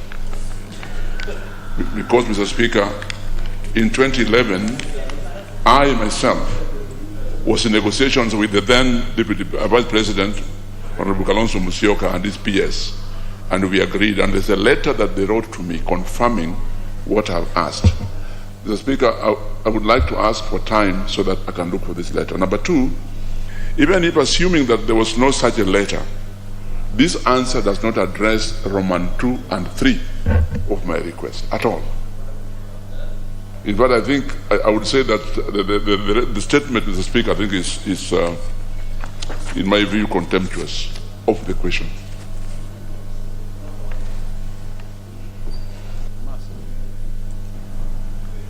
The member for Limuru. Thank you, Honorable Speaker. I hear the Honorable John Olagwaruch, whom I served with in the Commission in 10th Parliament. And I would really also, when I looked at this answer, I just wished there was some evidence in the manner that you have now said, so that I could, pursue it further. But now that you are saying there's that kind of a letter, I think we can resurrect this matter when we resume by way of provision of that letter, and then I will also be able to take up with the CS. But as regards Roman 2 and 3, the answer, because I sought this morning a verbal explanation as to why it was so short, and said since there was no decision, then the Roman 2 and 3 questions were not applicable, because there was in the first place no decision, and that was the explanation to set aside that land. And so there was no consideration of whether that school would be beneficial to the community. There were no discussions as such. That's a verbal explanation that was given to me. But be it as it may, once that letter comes, then I think the whole scenario will change, and we'll be able to pursue in line with the questions which were put under Roman 2 and 3. Honorable Speaker.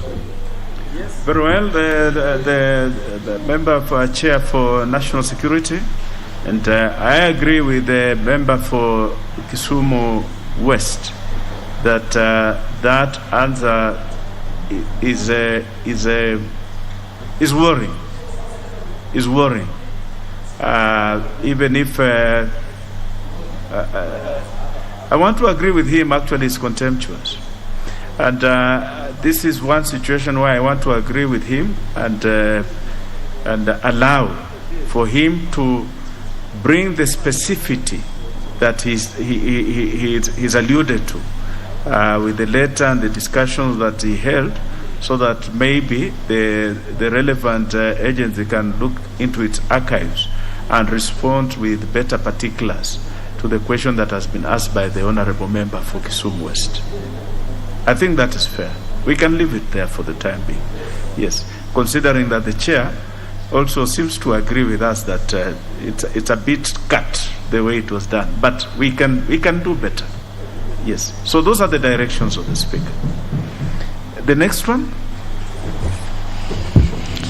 Honorable Speaker, the next one is a statement of the entry of large numbers of foreign nationals into the country, which statement was sought by the member for Kisumu East constituency, the Honorable Shakil Shabir, and in particular, he sought to be informed on the following. Roman 1, whether proper due diligence was undertaken by the Immigration Department before allowing such large numbers of foreign nationals transiting through the country. And number 2, the security and health measures that were employed to safeguard Kenya from illegal and undesirable immigrants who may infiltrate mass transit groups. 3, whether the ministry has traced and identified the Kenyan agents and organizations, both in Kenya and Pakistan, who organized the transits. 4, how much money was realized through such transiting groups by the Immigration Department in form of visa fees. And 5, measures being taken to ensure the foreign nationals do not pose a health risk to Kenyans. Honorable Speaker, the response is as follows. The Directorate of Immigration Services issues visas to foreign nationals pursuant to Kenya Citizenship and Immigration Act 2011, Section 35, paragraph 1 to 4, and the 5th schedule to the Kenya Citizenship Immigration Regulation 2012. All border operations are undertaken by a multi-agency team which comprises of officials drawn from Immigration, Director of Criminal Investigation, National Intelligence Service, Kenya Revenue Authority, and Kenya Airports Authority, airport health, among others, with immigration taking the lead in the matters of clearing of travelers. Mr. Speaker, sir, due diligence was undertaken by the Directorate of Migration Services by applying a raft of security and health measures to safeguard Kenyans against any threat of whatever nature posed by international travelers. The Pakistani nationals chose to transit through Kenya because Kenya is not on the red list of Saudi Arabia. The Directorate did not receive any negative advisory from security agencies or any other arm of government against Pakistanis to warrant denial of their entry. Mr. Speaker, the following precautionary measures are normally undertaken during the clearance process. Roman 1 on security precautions. All the passengers entering or exiting the country are subjected to the personal identification secure comparison evaluation system, which checks them against watch-listed persons alert lists. In addition, passenger physical profiling is also undertaken, as well as document examination before entry or exit is allowed. All foreign nationals who require a visa to enter Kenya must apply online. This is a requirement which must be met before coming to Kenya. Roman 2 on health precautions. In the process of clearance, the immigration officers at the port of entry confirm that the passenger is in compliance with COVID-19 protocols by producing a negative COVID-19 certificate. Roman 3 on other precautions that are undertaken is as follows: to be allowed to enter into the country, which is the case with the Pakistanis, a traveler must A, be in possession of valid passport, B, be in possession of valid on-one visa to the country of destination, C, be in possession of valid onward and return tickets to the country of destination, D, demonstrate that they have adequate funds for their subsistence while in Kenya, and E, give details of their host or booking reservation for hotel accommodation. Honorable Speaker, sir, the Kenyan visa costs $50, and there were 18,322 Pakistanis who visited the country from June 2021 to date, which translates to $916,100. Meanwhile, 18,373 Pakistanis have departed the country during the same period, which number includes those that may have visited the country earlier. I thank you, Honorable Speaker.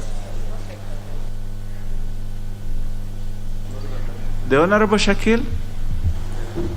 I want to thank my colleague for the answer, but he has not answered definitively one or two issues that was raised.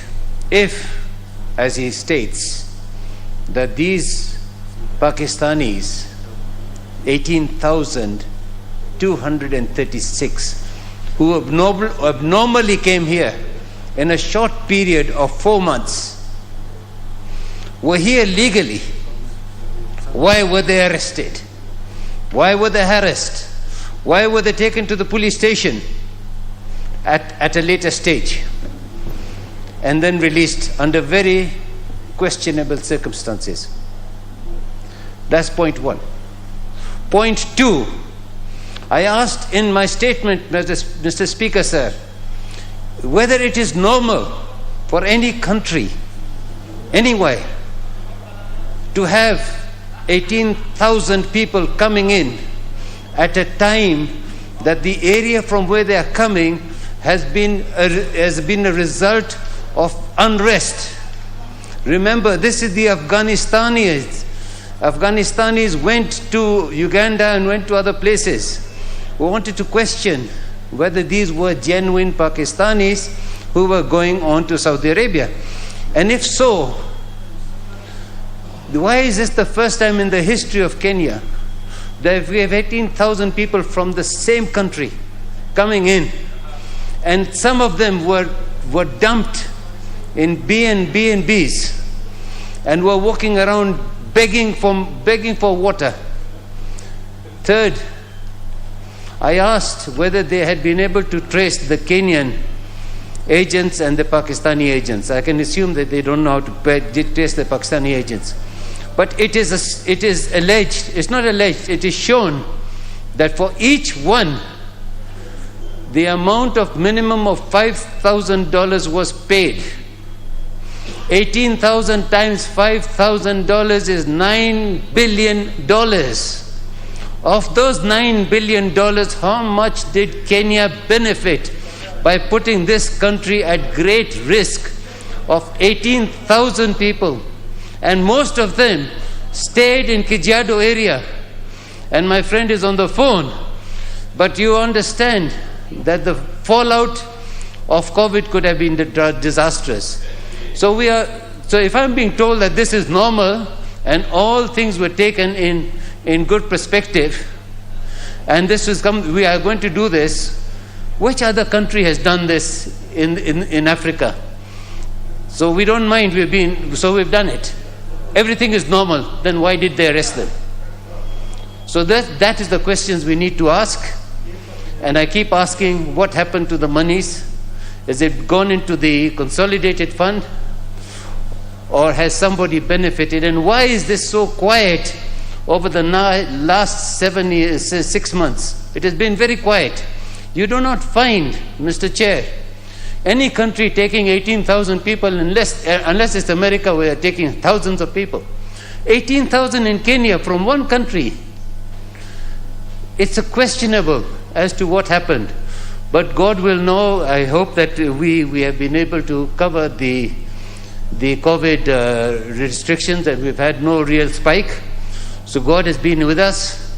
It has damaged our reputation with our countries like Pakistan.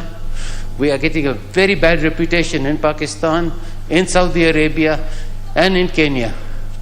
And we are seen to be bringing in people and not following the protocols. That is my only response. Mr. Chair, Mr. Speaker, sir, I think this is a whitewash. But I will now, if they are saying that all protocols were observed, these people were legal, they came in very well, they were like all other tourists, it's not possible. 18,000 tourists, where did they go? Did they go to the Masai Mara? Where did they go? They were begging here for food, the poor guys. These were poor people. They had no money, they had no water even. So is that how we are going to treat? And if we are very good to refugees, it's very nice. If we are being used as a transit center, then we should be paid good money for being a transit center, and let's have a center where they come in and are isolated from the rest of the community. And then they go out. We can even have big hotels ready for them, but not the way we have done it. So, Mr. Speaker, sir, as much as the answer is there, I feel it's not satisfactory. If they were legal, why were they arrested and harassed for the period they were here? 18,300 people is not a joke, Mr. Speaker, sir. Thank you very much. Thank you. Shakil, your concerns are noted. Maybe these tourists wanted to see the apartments, the new apartments that have been built on Wayaki Way. Chair, you have a final comment. Yes, Honorable Speaker. I appreciate the very deep concerns from the Honorable Member. But he seems to come from a point of information that he did not articulate in the request for statement. And especially the issue of arrest, because I'm looking at the 5 points that you raised. In fact, it bordered on asking, so how much money did we get, which the CS has actually enumerated is over 900,000 USD. But as to whether they were arrested and harassed, it didn't come out. And I think it should have been the case that you would have asked why they were arrested and harassed and so on, which question was not there. So, and I don't have such an answer. Neither am I aware whether that happened, but he seems from the hindsight to know it. But most significantly also, if you look at that last part of the answer, and I'm just deducing from what I'm reading because I'm not the CS, I'm only the chair who transmits what the CS brings. When I look at that last paragraph of the answer, it says that there were 18,322 Pakistanis who visited Kenya between June 2021 to date, but at the same time, 18,373 Pakistanis left Kenya around the same time. So it's like there were those who were going and others were coming in.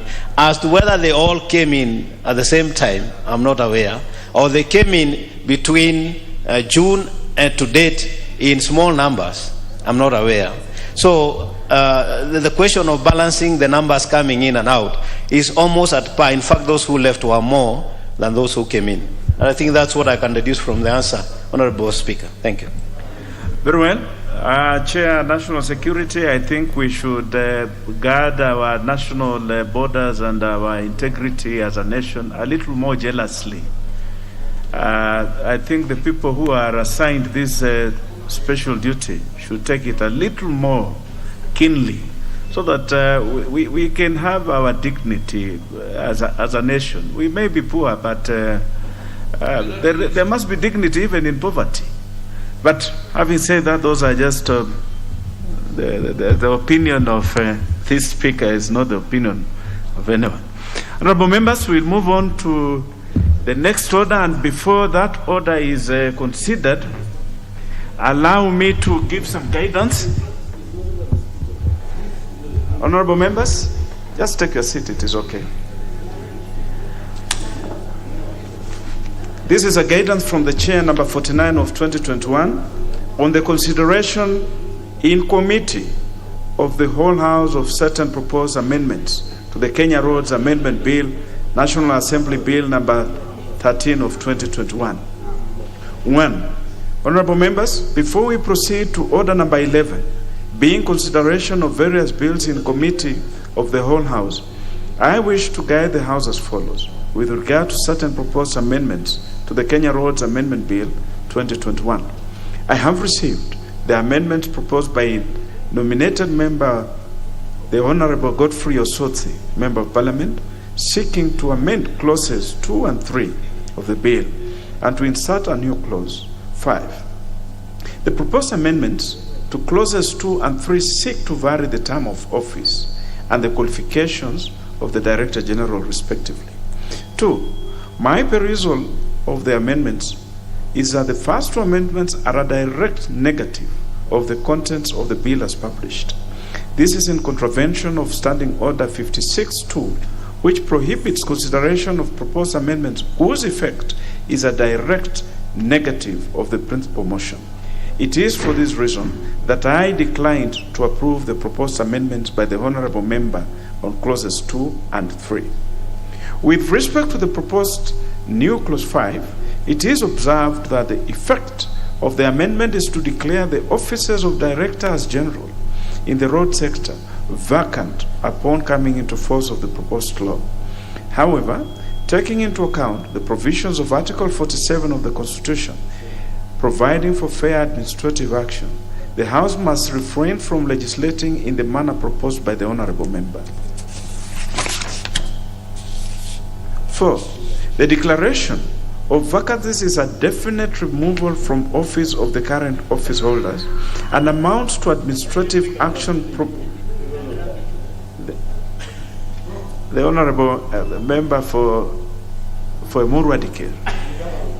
Yes. Yeah, just a little bit. I'll be done. 4. The declaration of vacancies is a definite removal from office of the current office holders and amounts to administrative action prompted by the House by way of legislation. The constitutional provision as read together with the Fair Administrative Action Act 2015, the requirements for public participation, set a high threshold for administrative action. In this regard, the proposed amendment is contrary to Articles 47 and 118 of the Constitution and the Fair Administrative Action Act 2015 to the extent that it does not provide for notification to the office holders nor transitional arrangements for the offices, and public participation has not been undertaken on this drastic proposal, having not been part of the bill as published. 5. Further, Standing Order 1335 prohibits amendments to bills that unreasonably or unduly expand the scope of the bill as published, taking into account the need for public participation as contemplated under Article 118 of the Constitution. For these reasons, I have disallowed the proposed amendments by the Honorable Godfrey Osotsi and order that their exclusion from the order paper. The House is accordingly guided. I thank you.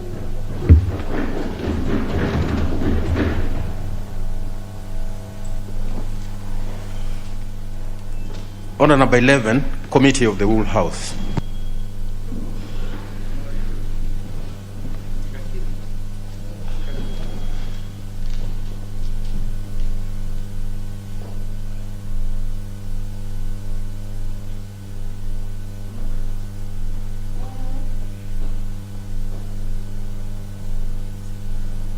Is the chair properly dressed?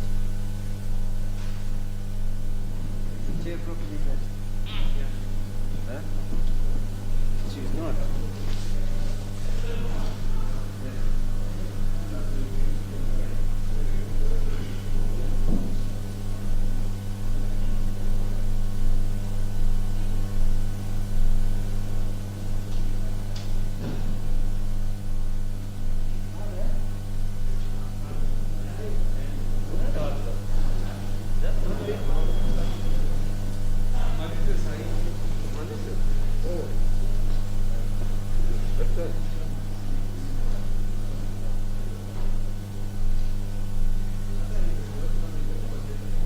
Yeah, it will take us the shortest.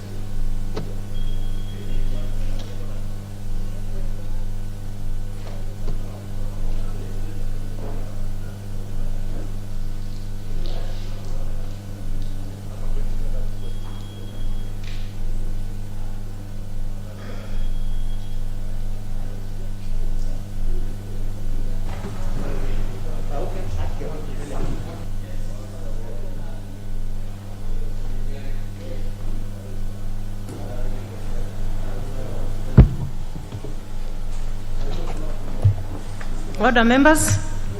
We are now in Committee of the Whole House for several bills, and we shall start with the Asian Widows and Orphans Pensions Bill, Bill number 29 of 2021.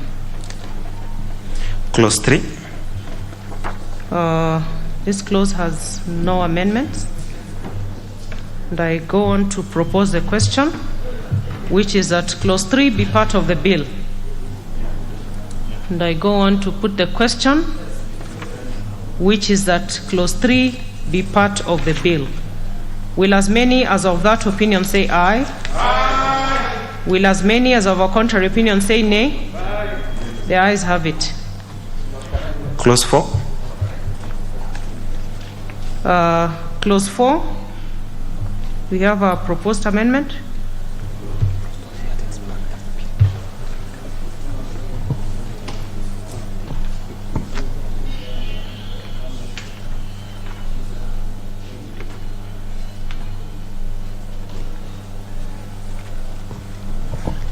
So there is a proposed amendment here on clause 4, and I go on to propose the question, which is that clause 4 be part of the bill.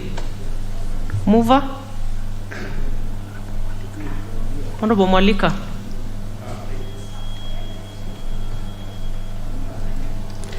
Thank you, Madam Speaker. I beg to move that the bill be amended as per order paper, as proposed by the Committee of Finance and National Planning. The reason for this amendment is to ensure that the Auditor General submits audited reports on the funds to the National Assembly within a year. Thank you, Madam Speaker. Okay, I propose the question, which is that clause 4 be amended as proposed. And if there is no interest in debating, I go on to put the question that clause 4 be amended as proposed. Will as many as of that opinion say aye? Aye. Will as many as of a contrary opinion say nay? The ayes have it. I go on to put the question that clause 4 as amended be part of the bill. Will as many as of that opinion say aye? Aye. Will as many as of a contrary opinion say nay? The ayes have it. Clause 2. We have no amendment on this one, and I propose the question that clause 2 be part of the bill. And I go on to put the question that clause 2 be part of the bill. Will as many as of that opinion say aye? Aye. Will as many as of a contrary opinion say nay? The ayes have it. Title. I propose the question that the title be part of the bill. And I go on to put the question that the title be part of the bill. Will as many as of that opinion say aye? Aye. Will as many as of a contrary opinion say nay? The ayes have it. Clause 1. I propose the question that clause 1 be part of the bill. And I go on to put the question that clause 1 be part of the bill. Will as many as of that opinion say aye? Aye. Will as many as of a contrary opinion say nay? The ayes have it.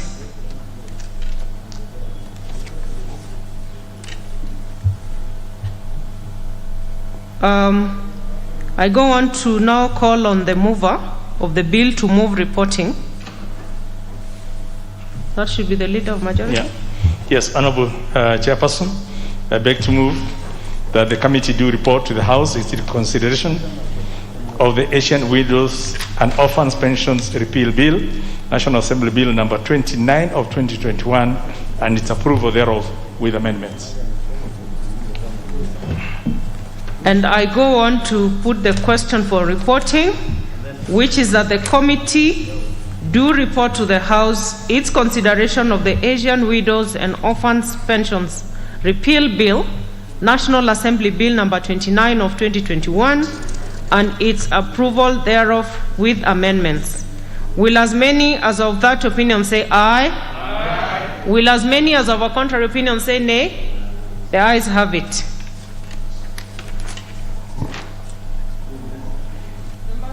We shall go to the next bill, which is the Provident Fund Repeal Bill, National Assembly Bill, number 30 of 2021. Clause 3. Clause 3 has no amendment, and I propose the question that Clause 3 be part of the bill. And I go on to put the question that Clause 3 be part of the bill. Will as many as of that opinion say aye? Aye. Will as many as of a contrary opinion say nay? The ayes have it. Clause 4. We have a proposed amendment here, and I propose the question that Clause 4 be part of the bill. And call on the mover to move the amendment. Honorable Mwalika. Thank you, Madam Speaker. I beg to move that the bill be amended as per order paper, as proposed by the Committee of Finance and National Planning. Thank you.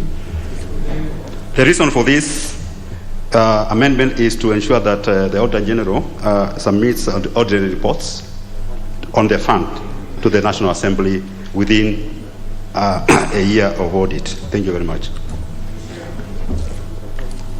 I go on to propose the question that Clause 4 be amended as proposed by the Honorable Mwalika. Is that Honorable Dawood? Chair, I think the Chair of Finance has not explained. It is a terminating report and not every year report. He should say it's a terminating report because it's being terminated, the whole the fund. That's what he has to report on, terminating, and not an every year one. Thank you, Chair. Honorable Mwalika, do you want to clarify that? clear on the amendment. The amendment is clear. It's terminating.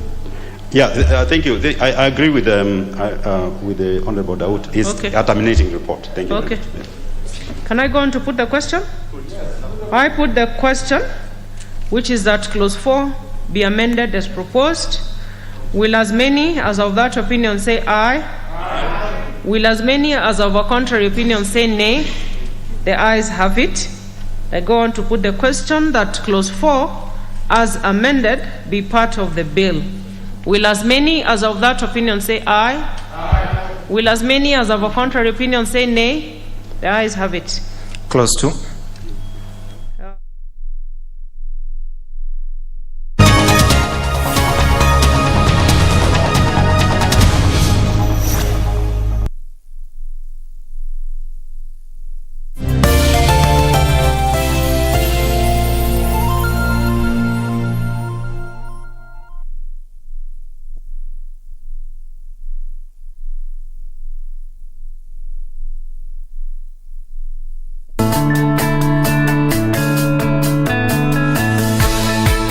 Serikali ya Rais Uhuru Kenyatta imetekeleza miradi mbalimbali kwenye sekta ya afya kuhakikisha Wakenya wanapata huduma bora za afya na kwa bei nafuu.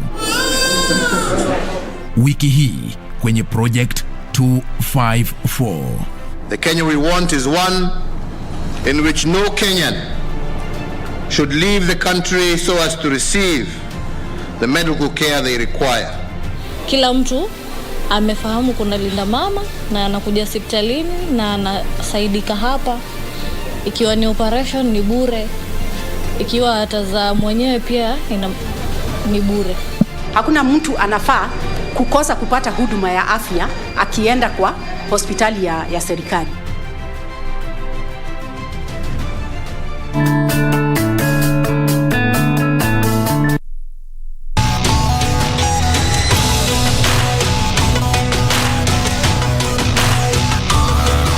Well, there you go, baby. Like Grandpa Stu used to do, get your hands on him, punish him, stretch him, submit him, whatever you'd have to do. The only legacy that matters now in professional wrestling is the dynasty. 2 minutes, and it's 2 minutes for Marshall to survive against 2 men. Oh, it's filthy Tom Lawler! It's like some kind of Contra street soldier. He's got the claw. Oh, yes!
Our leading businessman is leading from behind.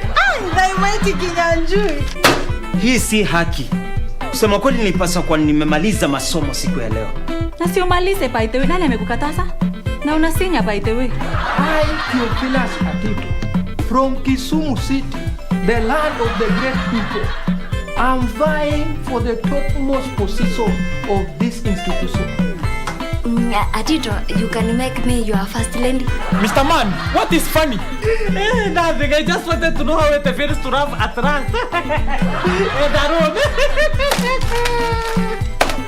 Classmates, every Saturday on KBC.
If Pete was sitting next to you right now, what would you say to him? Our plan is in motion as of tonight. No, I must fire. Are you out of your mind? You are one strong man. You are feeling okay? Amen. Where are you right now? I'm the only person who doesn't want to see your plans going south. Think about what I just said. Think about what? It's none of your business. Perfecto. What's perfect? It's none of your business.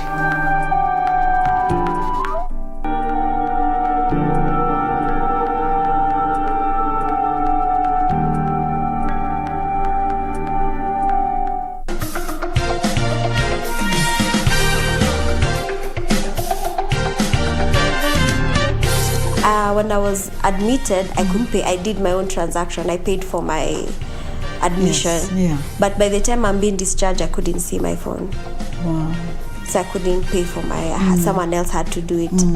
I could still see bright colors, but I couldn't tell details anymore.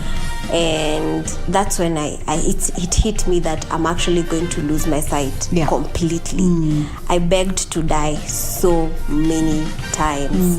I would wake up and I'm like, why am I alive? I thought we agreed yesterday I should have died. And then I'd be awake.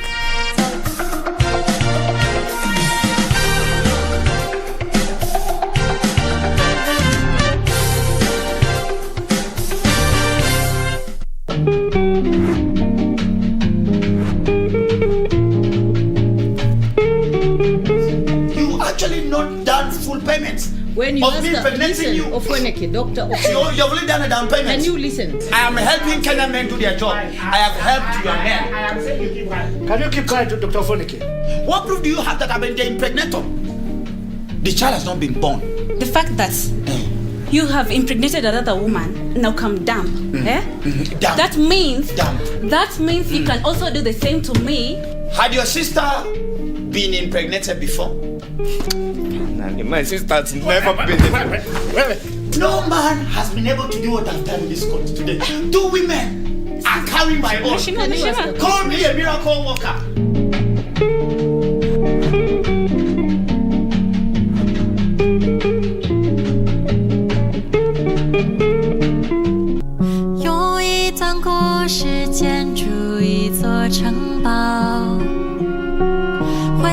It's your first time. Hey, I can see what's going on. You lack experience. Why are you dressed like this? You ought to dress more like me.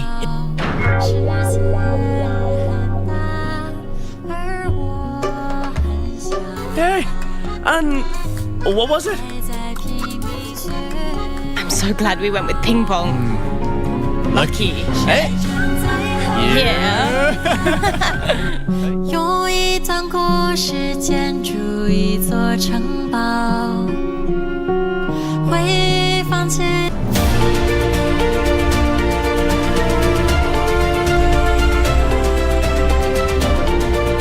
My name is Dorothy Lowakto, and I'm a wildlife warrior. Working for elephants is the most special thing and very beautiful.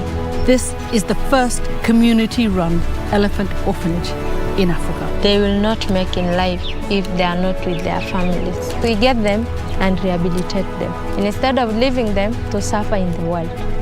This is Wildlife Warriors, and I'm Paula Kahumbu.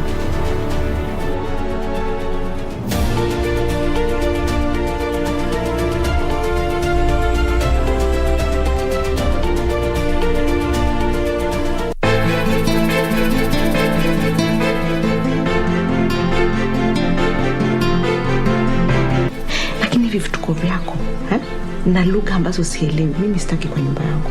Nenda kamwambia hivi kuwa Badi amesema hakuna kitu atapata. Si umpigie simu tu umwambie. What kind of nonsense is this? Atakuvurusha kama mnyama. And this is going to be a very long day. Nikomuso Kate. Nilijua tu Badi. Huyu mwanamke hataki tuishi kwa amani.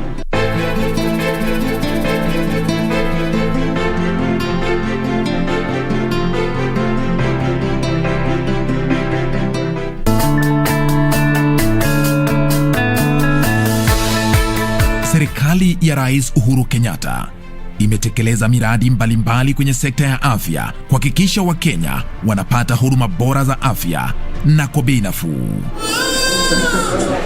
Wiki hii kwenye Project 254. The Kenya we want is one in which no Kenyan should leave the country so as to receive the medical care they require. Kila mtu amefahamu kuna linda mama na anakuja hospitalini na anasaidika hapa. Ikiwa ni operation ni bure.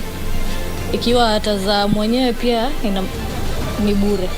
Hakuna mtu anafaa kukosa kupata huduma ya afya akienda kwa hospitali ya serikali.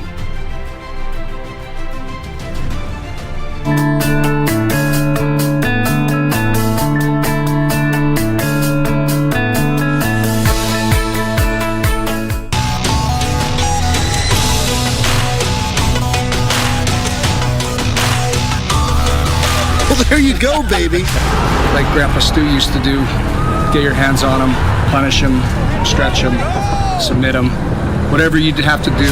The only legacy that matters now in professional wrestling is the dynasty. 2 minutes, and it's 2 minutes for Marshall to survive against 2 men. Oh, it's filthy Tom Lawler! It's like some kind of Contra street soldier. He's got the claw. Oh, yes!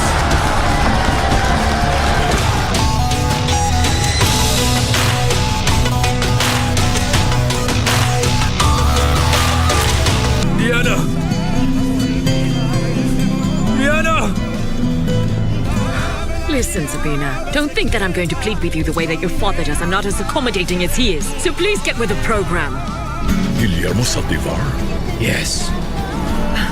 That's the name of Inez's son.